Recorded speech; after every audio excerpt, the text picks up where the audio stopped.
Om Sadashiva Samarambam Shankaracharya Madhyamam Asmadacharya Paryantam Vande Guru Param Om Namaste.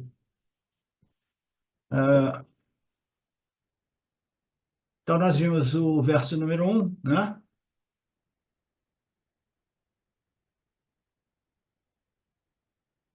O verso número 2 diz: Nem as hostes das divindades, nem os grandes sábios conhecem a minha glória original, porque eu sou a origem de todos eles, de todas essas divindades, de todos os devatas. Eu sou a origem dos rishis e de todos os grandes sábios, os grandes gurus. Em todos os aspectos, qualquer que seja o campo de conhecimento, eu sou a fonte de todo este conhecimento, né? Eu sou o princípio, o meio e o fim, né? Eu sou a totalidade. Eu sou a semente potencial do universo aparente e eu sou o universo manifesto.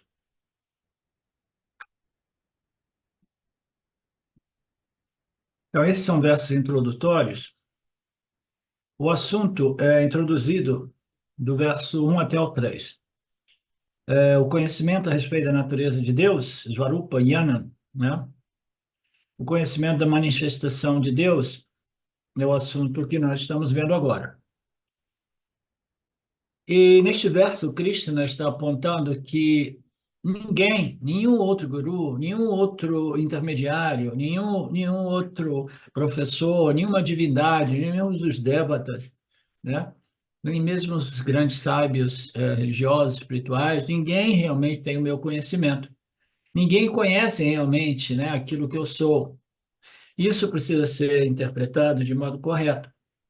Não é que as divindades, ou os sábios, ou os yanis, não conheçam a real natureza suprema do Senhor, mas eles não têm acesso àquele conhecimento, àquela glória, né? Aquele aspecto glorioso que tem este potencial de manifestar no universo. Por quê? Porque esse sábio, o Yani, embora a sua real natureza tenha sido compreendida como sendo Nirguna Atma, o mesmo Nirguna Atma de Brahman, ainda assim o sábio ele existe dentro do âmbito de Mitya, operando através de um complexo corpo-mente, né, que é feito de matéria e energia. Então as limitações estão sempre grandes. O conhecimento Aham Brahmasmi precisa ser assimilado de modo correto para não dar margem a uma interpretação gloriosa, egóica, né, de que eu sou o Brahman, né, eu sou... Não, né? Brahman é a sua real natureza, é a sua natureza intrínseca. Tudo aquilo que você obteve devido a este princípio, Satitananda. A sua natureza é Satitananda, é importante que você saiba disso, mas jamais procure reivindicar aquilo que pertence à sua natureza suprema, porque quem reivindica é sempre o ego. Isso é uma passagem muito importante, porque quando a gente diz Aham Brahma, o Guru diz Tatvamasi, Tatvamasi, Tatvamasi, você é o mesmo Nirguna Atma. Aí o discípulo diz, sim, agora eu compreendi, Aham Brahmasmi, eu sou este Nirguna Atma, né? Então, esta declaração é uma declaração interior do discípulo para consigo mesmo, e que jamais deve ser dito para ninguém, tá? Porque se começa a ser dito para os outros, significa que o ego ele está sob efeito da ignorância, da vaidade, da arrogância, do orgulho e do furto. Ele está furtando alguma coisa que pertence, né, à natureza suprema, né, à sua própria natureza suprema, mas ele, como ego, né, está sobrepondo Satya em Mithya, né, aquela questão da sobreposição de Mithya em Satya, de Satya em Mithya. Ele está fazendo essa sobreposição e dizendo, eu sou o poderoso Brahman. Qualquer pessoa que faça essa declaração, ela está em confusão, tá?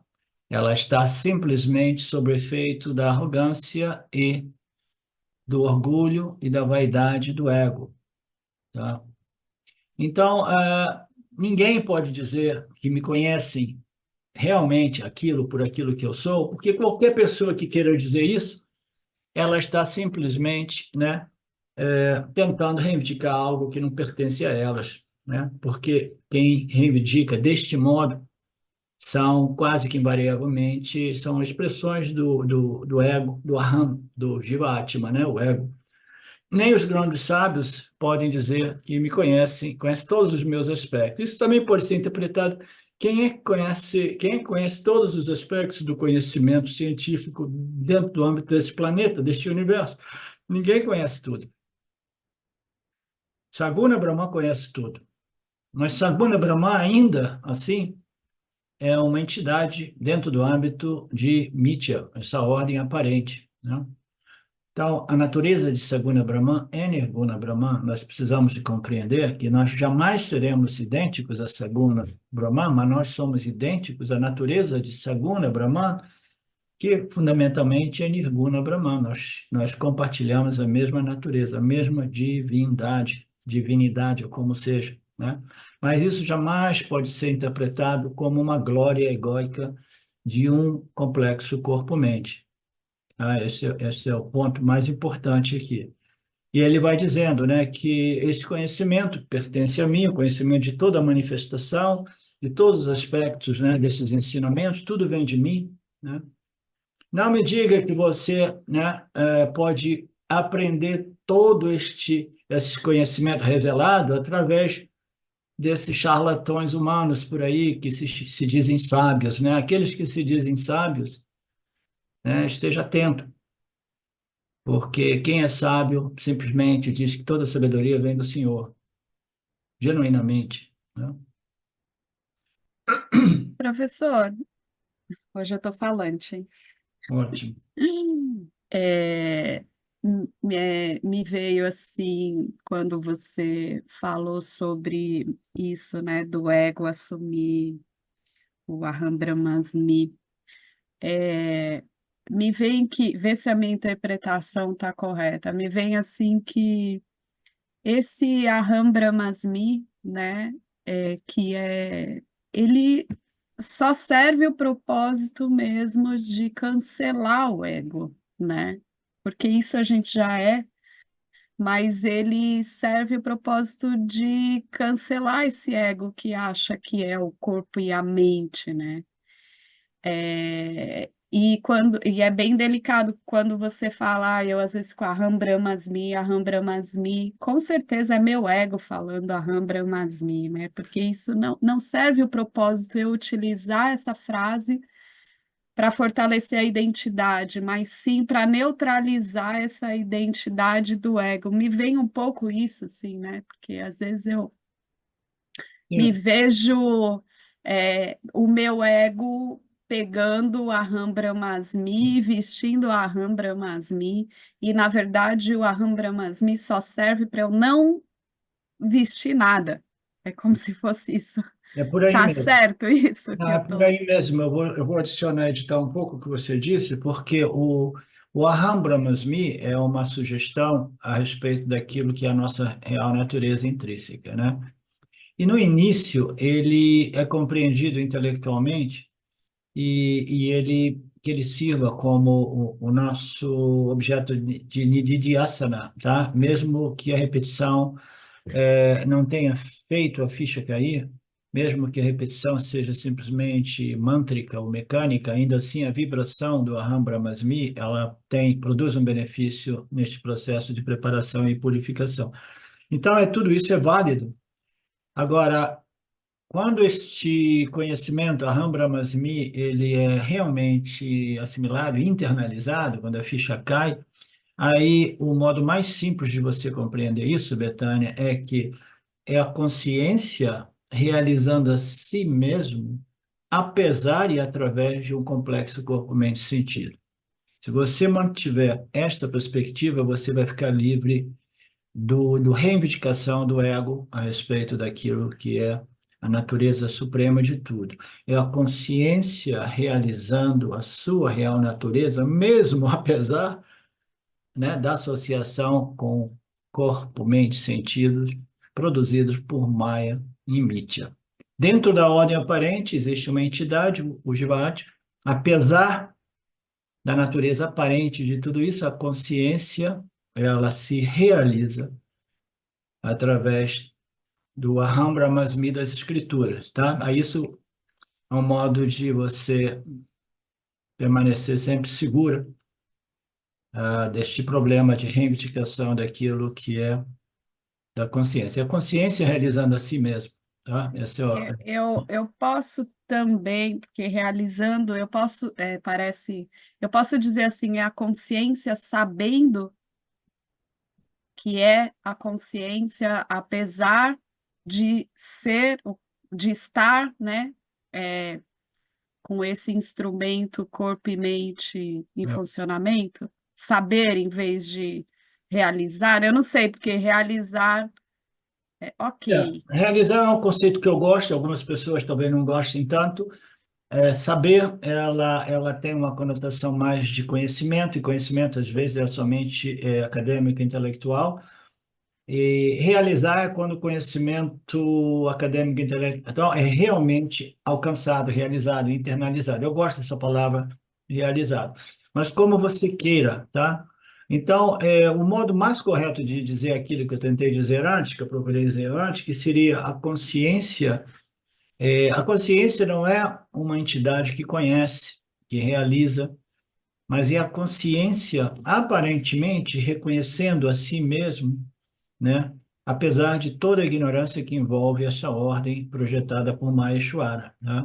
Essa projeção da ordem aparente, ela faz de modo que essas entidades vivas, né, os jivas, elas se identifiquem com a matéria e a energia e não veja a sua natureza suprema, divina ou, né, superior. Então, é a consciência que só pode se conhecer e realizar alguma coisa através de uma entidade conhecedora, ela conhecendo a si dentro do âmbito de mim, que é através de um instrumento de conhecimento, apesar de toda a ignorância que existe, né? Todo conhecimento vem desta consciência. Mas ela não conhece nada a menos que tenha um instrumento de conhecimento. Esse instrumento de conhecimento é programado por muita ignorância. Apesar de toda essa programação, é sempre possível o processo de purificação, de melhoramento, de tal modo que a consciência, né, se reconhece, se redescobre, digamos assim. Ela esqueceu de si como Jivati, né, aí ela lembra, apesar de todas as dificuldades. O importante é não reivindicar, eu sou um grande iluminado, uma grande iluminada, um grande avatar. Não me diga que você está aprendendo tudo isso com esses gurus por aí de barba branca, né? Os babagis por aí. Ninguém realmente conhece a minha glória como eu, em sua totalidade, né? Fique atento com todos esses gurus. É por isso que o Vedanta, o guru do Vedanta, ele diz: eu não tenho nenhum ensinamento. Eu sou um link, eu sou uma instituição, esse ensinamento vem diretamente do Lord, né? Só eu posso conhecer a glória desses ensinamentos em toda a sua medida. Ninguém mais conhece. Todos os outros que vieram depois de mim são subprodutos da minha natureza infinita. Eles são de natureza finita, são produtos de Maya, né? Todos esses gurus por aí são de natureza finita. Eu sou o guru dos gurus, né?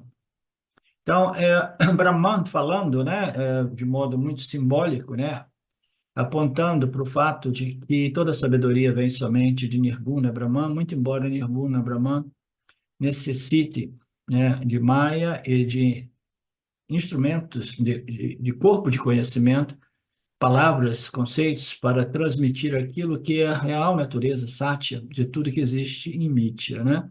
Tudo vem de mim, eu sou a origem e tudo vem de mim, né? Portanto, é melhor que você aprenda diretamente da fonte. Olha que bonito. Aprende da fonte, da fonte. Quando eu digo às pessoas que esse ensinamento é o ensinamento da fonte, os ensinamentos védicos, Vedantas, é a fonte, é a base de todo o conhecimento espiritual deste planeta. Foi tudo revelado, todas essas variações, diversificações de religiões, de estruturas filosóficas, são extraídas desta fonte de conhecimento revelado, que são as Vedas. As pessoas pensam que eu sou fanático. Algumas pessoas no início diziam assim, mas toda religião acha que elas são a fonte original. Nossa, você tem que revisitar esse conceito entrando, né, e começar. Você tem uma década à sua disposição? Tá, vem estudar os Vedas comigo, aí você vai ver a diferença, né? Você vai ver a diferença. Na superfície parece que todas elas são um culto, né, de valores, de conceitos, de crenças, né? Mas nada se compara com tudo isso que a gente vê aqui, né? Só existe uma fonte, tudo isso vem de mim. A glória toda vem deste Senhor infinito. Aprenda diretamente desta fonte. O guru não é aquele que originou esse ensinamento. O guru são as escrituras do Vedanta. Guru significa guru, aquilo que remove a ignorância. E, naturalmente, um corpo-mente exercendo o papel de professor é necessário, porque as escrituras sem o professor, quase que invariavelmente, elas não produzem o resultado desejado. Portanto, é melhor você continuar ouvindo esses ensinamentos que vêm da fonte, a glória desses ensinamentos originais. Nem mesmo as hostas das divindades, né, conhecem a minha glória original, nem mesmo os deuses conhecem a minha glória plena. Só me diz que no Kena Upanishad a gente encontra essas passagens também, dizendo que muitas divindades envolviam vaidade, orgulho, né? Arrogância. Aí um dia, o senhor Brahman, para manter a linguagem simples, né? Porque dependendo do contexto, dependendo do Purana, Brahman é representado por uma entidade, uma divindade, vamos chamar de Brahman. Brahman apareceu em uma forma misteriosa, tá? Todos os deuses estavam lá, todos os deuses estavam lá. Ele chamou todo mundo e apareceu lá e ninguém, os devas, não puderam identificar e entender que forma é essa, né? Cadê o Brahman? Isso aí é Brahman? Eu nunca vi Brahman deste modo, né? Então, todos os elementos que são representações dos devas, né? O fogo, a água, etc. O ar, todo mundo ficou confuso, se sentiu, né, humilhado, sem saber, nossa, eu não tinha essa compreensão de Deus, né? Então, através desta história do Kena Upanishad, é apontado que mesmo os devatas não conhecem a total natureza de Deus, né? E como é que ele se apresentou?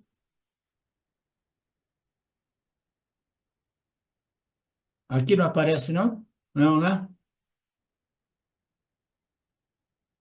Ele se apresentou de um modo inesperado, ele se apresentou como uma escuridão total, né? Por quê? Porque o Deus se manifesta como ele queira, né? Ele se manifesta através de todos os pares opostos do universo, do cosmos. E o conhecimento e a ignorância estão lá. Ele fala assim, agora eu vou me manifestar de um modo e eu vou, né, pegar todo mundo de surpresa, ninguém vai me reconhecer. Ele se apresentou como uma total escuridão e ninguém pôde identificar Brahman como total escuridão, né?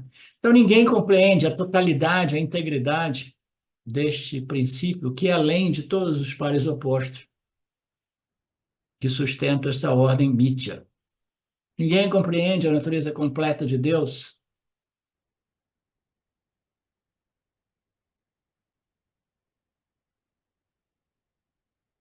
E quanto aos rishis, até mesmo os rishis não conhecem a minha glória total. Até mesmo os grandes rishis que receberam os ensinamentos revelados. E qual é o motivo? Eu explico. Ele mesmo explica o motivo, porque eu sou a origem. Eles são o quê? Eles são subprodutos de Maya. Eu sou Satya, eles são Mithya, muito embora eles tenham reconhecido, através desses ensinamentos revelados, através deles, eles tenham reconhecido suas próprias naturezas em Satya, né? Ainda assim, a configuração de matéria e energia impede a eles de realmente ter acesso a tudo aquilo que vem somente de mim. Mas eles têm satvaguna suficiente para compreender aquilo que realmente é o propósito desta ordem aparente, é compreender que eu também sou de natureza sátia. Este é o conhecimento que o ser humano, apesar de todos os seus limites, todas as suas insuficiências, né, ele tem acesso. Nós temos Sattva Guna à nossa disposição, que nos permite esta compreensão da nossa natureza divina, nossa natureza superior, nossa natureza Satya, a única realidade, muito embora o corpo, mente, sentido, que obteve a compreensão de sua natureza intrínseca, né, suprema, superior, ainda assim permanece muito ignorante a respeito de todos os outros conhecimentos que são contidos nesta fonte original de todo o conhecimento. Tá?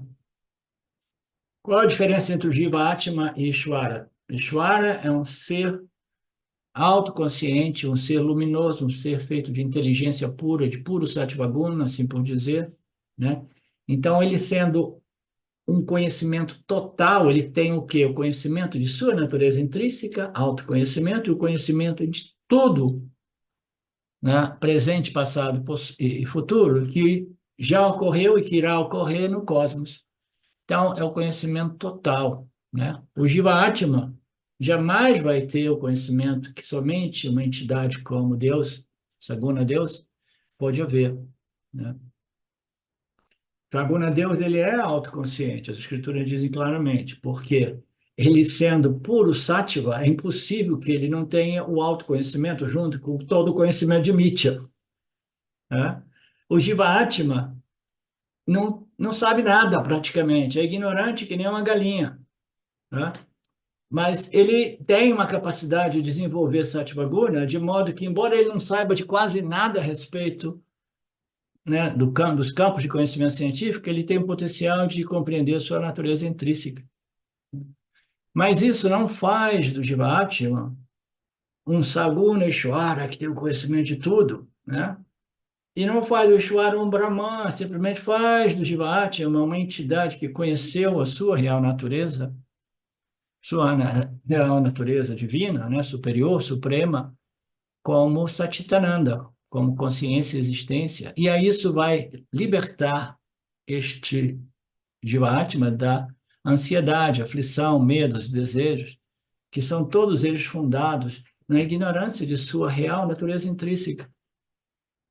Aí o que vem depois disso, as escrituras dizem, de repente o indivíduo não encarna mais, isso aqui, tudo isso em segundo plano não é muito relevante. A gente quer simplesmente ser feliz aqui e agora. Isso somente é possível compreendendo a nossa real natureza divina, superior, suprema, intrínseca, sem que com que o ego, né, comece a viajar na maionese, né, e começar a desenvolver um sentimento de que eu sou mais do que a inteligência suprema de Saguna Brahman, eu sou Nirguna Brahman, you know? Não é por aí, não é por aí.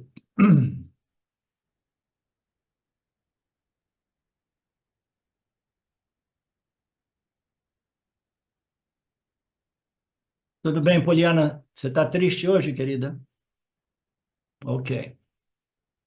Professor, essa sua fala, por isso que não dá para aumentar o ego sendo um aluno de Vedanta, né? Eu lembro que quando no primeiro seminário, eu falei, nossa, então vou me sentir o máximo sendo essa que teve o mérito de chegar aqui, né? E quando você tem essa fala, é tão lindo, porque assim, é tipo, não tem como, né, você aumentar o ego sendo um aluno sério de Vedanta, né? Porque não é o que somos, então como é que eu fico identificada com isso, né? Então, um aluno E sério encontra um professor sério. O professor sério, ele ele fica de olho no ego porque sabe que o ego pode se tornar o maior impedimento para a conclusão desse processo, né? Mas para isso o professor também precisa ser precisa ser uma entidade, corpo-mente, que se libertou da ignorância do ego também, né?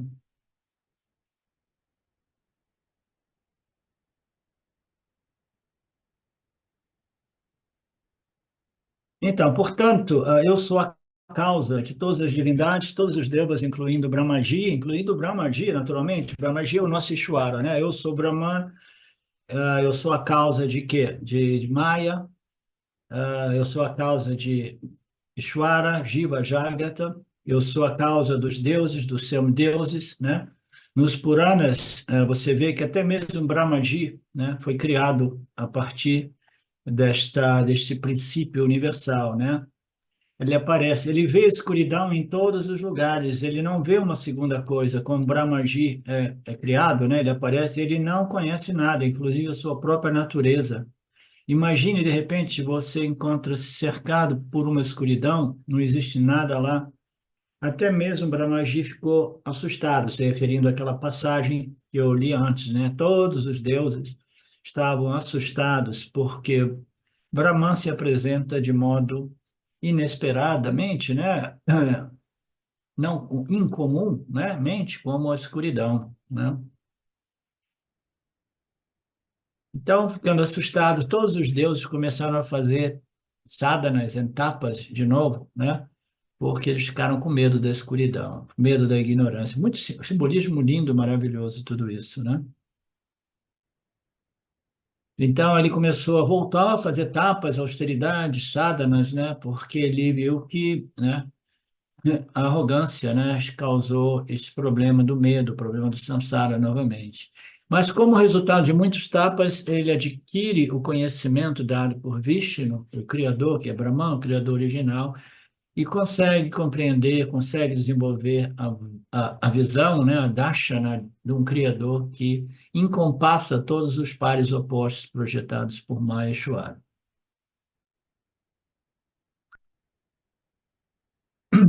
Numa outra passagem, Swami apresenta um verso que diz: Eu, em busca de libertação, procuro refúgio naquela divindade que ilumina o intelecto, aquele que no início da criação criou o Brahmaji e o Ishvara, né? E revelou os Vedas a ele. Olha que bonito. Eu, né, o Vedantino que busco a libertação, eu procuro refúgio onde? Naquela divindade que brilha no intelecto humano, né? Aquela consciência original, né? Que produz o brilho do Aham. Eu quero me agarrar neste Aham e compreender a sua real natureza, né? Eu quero rastrear esse Aham na origem de tudo, causa de tudo. Em busca da libertação, eu vou procurar refúgio no Aham, que é o brilho da consciência original no intelecto humano. Eu quero encontrar aquele que, no início de tudo, criou até mesmo Ishvara, Saguna Ishvara. E através de Saguna Ishvara, os Vedas foram revelados aos rishis, né? Ishvara, como criador, ele não podia fazer nada, porque ele é um princípio de inteligência pura. Ele fala assim: ok, agora eu tenho todos esses conhecimentos, e eu preciso de pessoas interessadas nesse conhecimento. Então, ele ficou esperando, esperando, esperando, até que algumas entidades, né, começassem a contemplar a respeito da origem, a causa do universo, né, a natureza de Deus, e isso e aquilo, e aquelas pessoas, né, em contemplação, em meditação profunda, procurando respostas para essas questões mais existenciais da experiência humana, foram recebendo, né, recebendo esses ensinamentos, né, diretamente de Ishvara. Ele revelou através de quem? Através dos rishis, né? O conhecimento só pode chegar através de entidades que possam transmitir este conhecimento, né? No campo do misticismo, se pode dizer: não, o Brahman estava lá em cima em alguma loca e ouviram a voz, os Vedas estavam sendo ditados, né? Lá de cima das nuvens. Não, Ele precisa ser download to the riches. Quem que download it? Ishvara. Através de quê? Da glória de Brahman. Glória de Brahman, Nirguna Brahman. Brahman cria Brahmaji. Brahmaji no início era ignorante. Então o próprio Brahman lhe envia todo o conhecimento. Né? Ele tem tanta satvaguna, mas o seu conhecimento ainda está vazio, aí, pum, revela tudo para Ishvara. Ishvara depois, bum, revela tudo para os rishis. E os rishis são aqueles que mantiveram vivos esses ensinamentos que chegaram até nós nos dias de hoje, né? Portanto, como alguém pode reivindicar toda a minha glória? Né? Colocando os jivas em seus devidos lugares, né? Em suas devidas proporções. Nem mesmo o Brahmaji sabe, foi eu que revelei tudo isso para Brahmaji, para Ishvara, né? Tudo vem de mim. Tem passagens nos ensinamentos que a gente diz, a gente tem que converter esse conceito da terceira pessoa, sim, Brahman, eu conheço Brahman, eu sei Brahman, para eu conheço Brahman como Brahman, porque eu sou Brahman, né? Então, existe uma passagem nos ensinamentos que a conversão da terceira pessoa para a primeira pessoa precisa ser feita, mas no seu devido momento, né? Sem correr o risco do indivíduo, né, ficar confuso, né, e achar que ele é a fonte de tudo, né? Não, a glória de Brahman, essa glória da fonte, do início de tudo, né? Aquele que é realmente a causa sem causa de todo o universo, ele é a causa até mesmo de Ishvara, dos grandes sábios, dos rishis e dos gurus.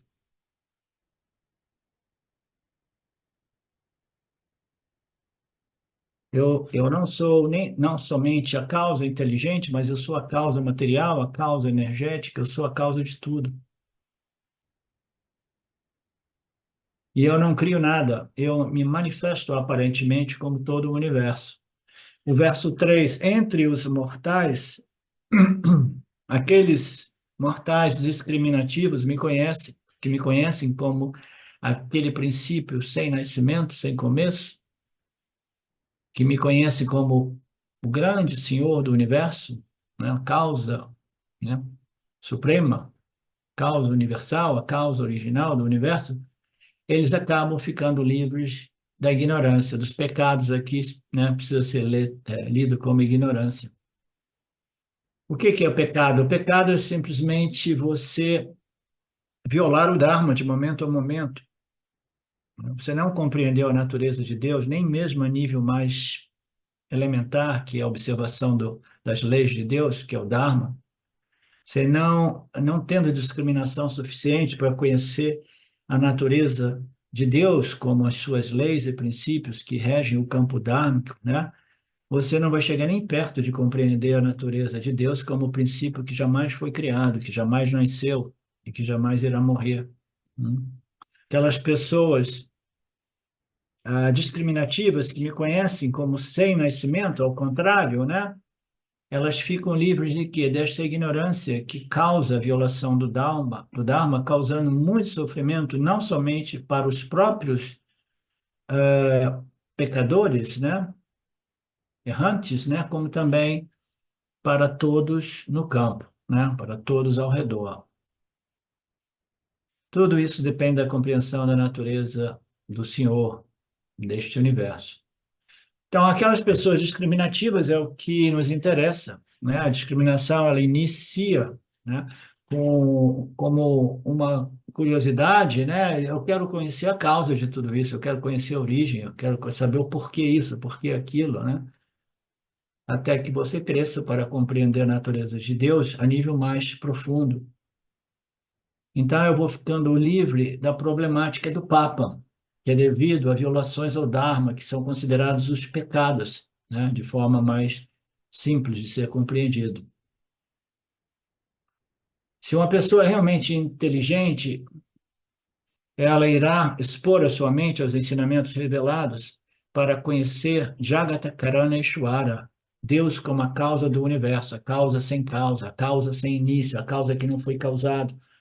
Somente o tipo de mente inferior e comum ficará satisfeito em saber algumas pequenas coisas, né? Aqui, como, não, Deus criou esse mundo em 6 dias, descansou no sétimo, e a gente tem que temer Deus, né? E a gente tem que trabalhar duro para conseguir o pão nosso de cada dia, né? E sobreviver, botar comida na mesa, educação para os filhos, etc, etc, porque esse é o propósito da vida: comer, beber, se divertir, crescer, envelhecer e morrer, né? E a gente precisa temer Deus. Então, as mentes mais rudimentares, né? Elas verão a vida mais ou menos deste modo, verão a natureza de Deus deste modo, elas ficam satisfeitas daquele nível, né? A questão dos níveis, um, dois, três, quatro, a pessoa vai ficando satisfeita com esse nível de religiosidade, vai barganhando com o Ishvara, com esses conceitos, essas construções do que seja Deus, e vai obtendo um mínimo de pacificação mental e emocional para navegar neste mundo mítico, que é realmente difícil e desafiador, né?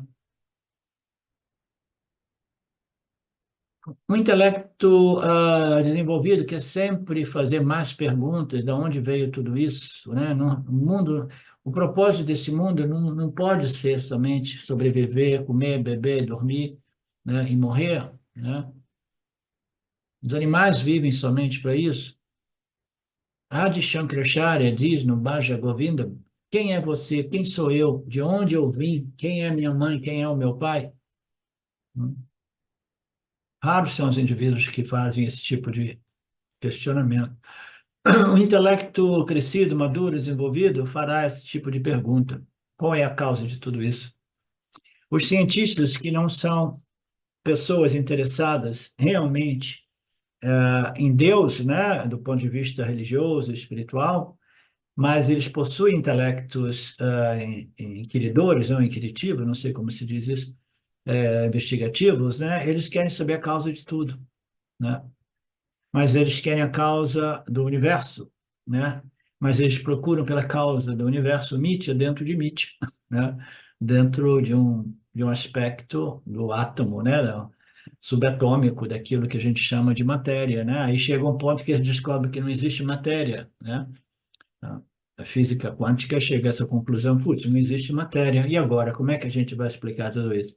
Aí a pessoa deveria ser, ó, então agora você chegou como grande cientista, né, um grande pensador, chegou na porta entre Satya e Mithya, agora você tem que entrar no campo dos estudos do Upanishads para conhecer a origem de tudo, que não é um objeto de conhecimento definido por atributos dos gunas de Maya, né? A pessoa: "Oh, o que é isso? Oh, isso é misticismo." Não, não é misticismo, é ciência, ciência da existência, ciência da realidade, ciência da consciência, mas é diferente, né? A gente chama de Satya. Mas uma mente desenvolvida quer sempre buscar essas causas. Os cientistas também querem buscar a teoria do TDT, teoria de tudo, né? TOE, Theory of Everything. Eles querem reduzir tudo numa partícula básica que partir do qual criou tudo. Eles chamam de God Particle, partícula Deus. Caçar, buscar a causa é um trabalho inerente a um intelecto humano pensante. O intelecto crítico pensante da humanidade está desaparecendo numa velocidade surpreendente. Surpreendente. Está todo mundo robotizado.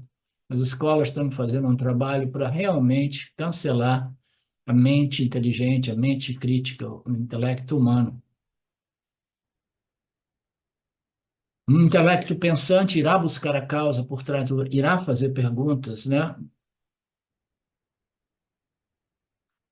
Like Newton, a maçã caiu, por que que ela não subiu? Por que que ela não foi para os lados? Por que que ela veio para baixo, né? E uma pessoa menos investigativa, menos pensante, vai falar: opa, caiu aqui, é minha, deixa eu comer ela rapidinho, né? Os animais se comportam assim.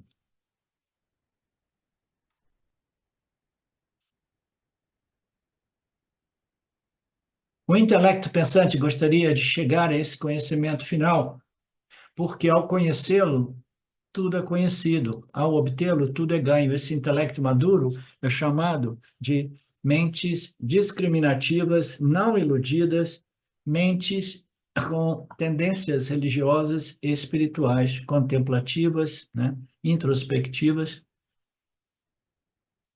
que no início elas tentam, né, fazer essa contemplação por si até que, né, as escrituras apareçam diante delas, aí fica tudo muito mais fácil, ainda mais quando um guru honesto e competente aparece para desdobrar as escrituras.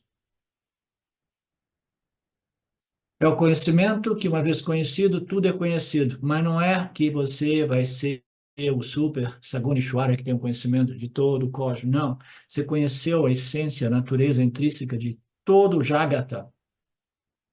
Tudo é da mesma natureza, porque tudo isso são sobreposições dinâmicas, inteligentemente desenhadas, mas tudo se resolve em quê? Em Satchitananda, em Brahman, consciência. Uma vez você ganhe este conhecimento devidamente assimilado e internalizado, você vai perder a tesão por ganhar mais e mais conhecimentos e experiências como meio de se satisfazer ou contemplar, ou completar. Você jamais não vai ter mais aquela motivação, por isso que é chamado aqui dos bônus ou subprodutos do autoconhecimento é a dispassion, a despaixão, você vai perdendo a paixão pela excitação das experiências do mundo, os conhecimentos novos do mundo, você conheceu aquilo, né, que realmente ela põe fim esse desejo por mais, melhor, né, mais profundo, diferente. Isso, a minha lista de desejos por experiência e conhecimento é enorme, tudo bem, esse é o seu estágio. Não existe nada melhor do que ver as suas ilusões serem destruídas, né? Porque você vai obtendo as coisas e vai permanecendo com sentimento de incompletude, insatisfação. Este é o intelecto maduro, discriminativo, que não se ilude. O intelecto realmente maduro, no final das contas, quer conhecer a causa do universo. A causa sem causa é Brahman. E a causa, surpreendentemente, no final dos ensinamentos Vedantas, elas são ditas seres uma causa de algo que é uma mera aparência, tal qual uma miragem. É uma causa de um cosmos aparente.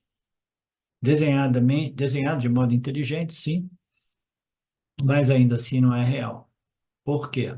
Porque tem início, meio e fim, que se modifica de momento a momento, que não contém realmente felicidade, segurança, satisfação, paz, intrinsecamente em nada que pareça. Como se pode obter esta satisfação, paz e tranquilidade, estabilidade num mundo projetado, mundo esse que é um fluxo em constante mudança, modificação? Como é que você vai encontrar paz nisso tudo? Não? Existe um pano de fundo que é aquilo que jamais se modifica, isso é o quê? É a nossa natureza em Brahman, como Brahman, Satchitananda, a consciência e a existência, a única realidade, aquilo que não faz nada e que jamais se modifica, né? É a carta e nirvikara. Somente uma pessoa madura com intelecto discriminativo me conhecerá. Eu sou o Jagata Karana, causa sem causa deste Jagata, deste universo aparente.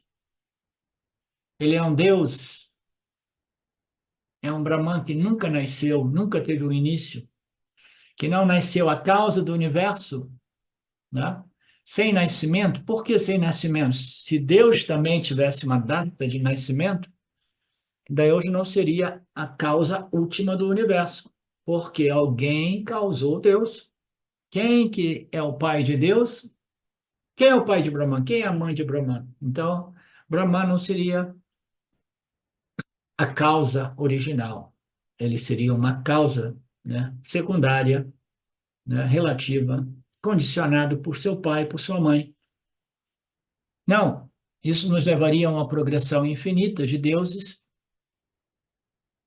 e isso não resolveria a problemática do Jiva-Atma, né, de satisfazer o seu intelecto, encontrando a resposta a respeito da real natureza deste universo e o propósito desta nossa passagem aqui. Krishna diz: eu sou o Brahman sem princípio, eu sou a Nadim sem início, eu sou sem causa alguma.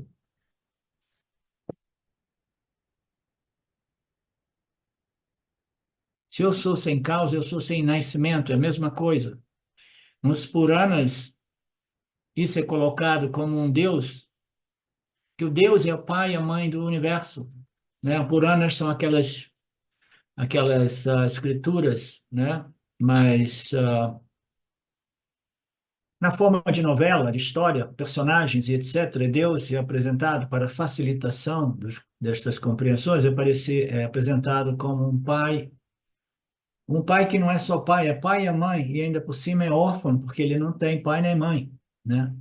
Então, como é que você pode conceber uma entidade que não tem nem pai nem mãe, né? Aí aqui o Swami gosta de apresentar a piadinha que diz que Parvati, que é a esposa de Brahman, a esposa de Shwara, de Vishnu, né? Ela é a mulher, né, mais feliz que existe. Por quê? Porque ela não teve nem sogra nem sogro, né? Porque Brahman é órfão, ninguém criou ele. É a nora mais sortuda, uma senhora que não tem problema com sogra, não tem problema com a família da sogra e do sogro.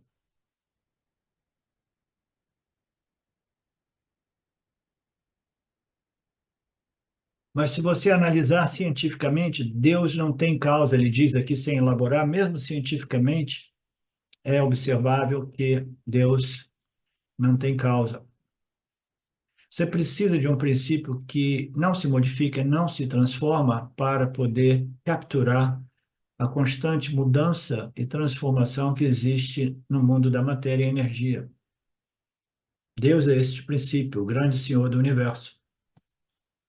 Eu não somente crio tudo, mas eu sustento tudo através das leis e princípios do meu empregado número um. Quem é o empregado número um de Brahmana é o Ishwara, né? Ishwara está ali, ok. Fui colocado aqui como o administrador deste universo maluco, né? Então, eu tenho que criar leis e princípios que nem um xerife, né? Tem que criar leis e dizer assim, ó, você não pode infringir a lei aqui, senão você vai para a cadeia, né?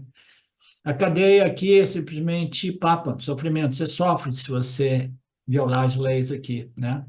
Então, eu tenho que projetar e eu tenho que sustentar, né? As leis são as mais diversas, inclusive as leis para sustentar essa ordem, essa projeção aparente, mas existem as leis psicológicas que são inerentes para o vivo humano, né? Se você violar as leis e princípios, né, você não consegue violar as leis físicas porque elas não existem no âmbito, né, da sua jurisdição. Você não pode mudar nada. Você não pode fazer o frio, o calor, o fogo ficar frio. Ainda assim, existem leis que não podem ser modificadas pelo geo, mas as leis subjetivas, que são as leis psicológicas, né, as leis éticas, morais, kármicas, né, essas leis, né, elas, elas são as leis que irão permitir a Ishvara, né, punir os jivas se eles as violarem. Você vai violar as leis morais, éticas do campo, você vai pagar um preço. Porque eu sustento esse campo de experiência humana através das minhas leis éticas, morais, psicológicas. Se você faz, você paga. Se você faz, você colhe. Você colhe o quê? Punha papa. Você quer colher punha? Então, você tem que observar as leis que sustentam esta ordem aparente. Quando a gente fala das leis que sustentam esta ordem física, nós falamos de outras leis, leis físicas, né? Leis químicas, ou todos os tipos de leis, né? Que inerentes a esta manifestação. Mas quando você fala de Punya Papa, você se refere às leis que sustentam a ordem sutil, que também é uma ordem aparente de objetos, mas no mundo sutil. né? Como é que eu vou pagar? Eu vou pagar com, né, com dor, com sofrimento, com prazer, com alegria. Punha papa, punha papa, punha papa. Punha papa são frutos subjetivos, né, que fazem parte dessa lei subjetiva, que são leis éticas, morais, psicológicas, né, que governam o campo da experiência subjetiva humana, né? Se eu quero sofrer, para mim não, eu não quero sofrer. Para mim não sofrer, eu preciso observar essas leis psicológicas, éticas, morais da criação. Eu sou responsável por todas as leis físicas e as leis sutis. Eu sustento, e não somente quando eu fico de saco cheio, eu coloco fim em tudo isso. Eu resolvo tudo de volta, né? Em Brahman não, em Maia, né? Eu digo, Maia, ó, cansei, você também está cansado, vai tirar uma soneca, recolhe todo mundo aí, tá? E vamos dar uma dormida aí por 5 trilhões de anos, ou bilhões de anos, qualquer que seja a escala de tempo, né, dita nas escrituras védicas. Mas essas pessoas discriminativas, elas são inteligentes, raras entre os humanos. Ela se dedica agora ao conhecimento supremo, que é o conhecimento, o único conhecimento realmente digno, conhecimento da natureza suprema, do Criador, que não existe separado à parte deste universo. Este universo o quê? Aparente. Continua o fato de que o Criador absoluto, ele não é a parte desta criação, mas agora, no terceiro nível, a gente diz que essa criação, ela não é realmente real, é uma mera aparência. Ela existe dentro do âmbito de quê? De Brahman, consciência e existência, a única realidade. Ela existe, existe. Disponível para quê? Aparência, experiência e atribuição de valor e observação das suas leis que produzem punha ao invés de papa, né? Então, agora nós lidamos com o conhecimento supremo, que é o conhecimento deste Senhor que projeta, sustenta e recolhe tudo de volta, né, para o benefício dos Jivatmas, de modo que eles possam desenvolver mentes discriminativas e crescer e se libertarem desta problemática do samsara, que são os atos pecaminosos que causam grande papa, grande sofrimento psicológico. Então, quando eu digo que se você será libertado, você será libertada, você deve ter muito cuidado. O Ishvara que estamos descrevendo agora é apenas o segundo estágio, é aquele Ishvara que produz Punya Papa. Temos que passar ainda para o terceiro nível de conhecimento, e esta pessoa discriminativa, mais cedo ou mais tarde, irá entrar neste terceiro nível, né? E ela irá se libertar. O terceiro nível, nós iniciaremos agora, iremos fornecer a partir de agora, tá? E o tempo acabou, a gente vai deixar o terceiro nível. Como eu costumo dizer, esse terceiro nível são os ensinamentos do Upanishads, é o Jnana Yoga do Vedanta, que não cancelam ou não são em contradição com os ensinamentos, né, do segundo nível, que é o ensinamento que diz que Deus se manifesta como o universo, tudo bem?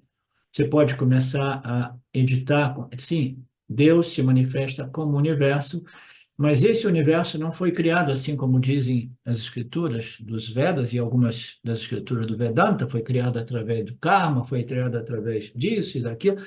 Não foi realmente porque ela é simplesmente uma projeção aparente, mas ainda assim, aí que nós temos que conciliar tudo isso sem pirar, sem ficar, né, desnorteado de que sim, o meu complexo corpo, mente, sentido também é uma projeção aparente. E por aí que eu introduzo, né, introduzi já há muito tempo esse conceito. Saiba que isso não serve para dizer assim, eu sou um objeto aparente, eu não sou real, isso e aquilo. Não, é através desta entidade aparente, chamado Jiva Atma, que o Atma do Jiva pode ser reconhecido. Daí essa entidade aparente, aparentemente vive desfrutando de uma aparência libertação, porque ela compreendeu aquilo que é a realidade dentro do âmbito da irrealidade, tá? Então, não tem contradição, você pode navegar nos ensinamentos de Deus né, do segundo nível, né, sempre lembrando que é uma criação aparente, ela não existe em realidade, ela é mais ou menos como o universo do sonho, né? Mas ainda assim nós precisamos de observar as leis e o objetivo aqui é a gente ser livre e preferivelmente não voltar nesta ordem tão densa e difícil, né? Na qual todos nós nascemos com, né, com tanta ignorância espiritual, né? Então é isso. A gente volta ainda semana que vem para concluir esse arquivo e entrar no próximo ano. Qualquer coisa mais de vocês? Om Purnamada Purnamidam Purnamudachyate Purnasya Purnamadaya Purnamevavashishyate Om Shanti Shanti Shanti Om. Namastê.